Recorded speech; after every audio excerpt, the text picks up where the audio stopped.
सुबह का समय था और सूरज की हल्की किरणें खिड़की से घर के अंदर आ रही थीं। घर में चारों तरफ बच्चों की हंसी और बोलचाल गूंज रही थी। छोटा युवान अपनी किताबें खोलकर पढ़ाई कर रहा था, लेकिन उसकी बहन सिया उसे तंग करने के लिए पीछे पीछे दौड़ रही थी। युवान, देखो मैं कितनी ऊंची छलांग लगा सकती हूँ, सिया ने चिल्लाया और फर्श पर कूदते हुए युवान की ओर बढ़ी। युवान हौंसते हुए बोला, अरे ध्यान से, फर्श पर गिर मत जाना। इसके साथ ही उनका छोटा भाई आरव भी खेल में शामिल हो गया और उन्होंने सब मिलकर एक छोटा सा खेल बनाना शुरू कर दिया।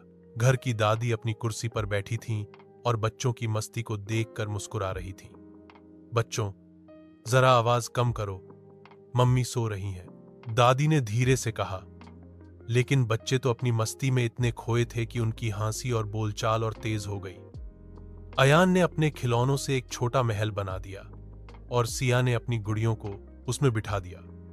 आरव ने भी अपने छोटे कार्टून कैरेक्टरों से एक ड्रामा शुरू कर दिया। घर के दूसरे कमरे में मम्मी रसोई में खाना बना रही थी और बच्चों की बोलचाल सुनकर कह रही थी, ये बच्चे हमेशा इतनी शरारत क्यों करते हैं? लेकिन उनकी आंखों में भी प्यार झलक रहा था।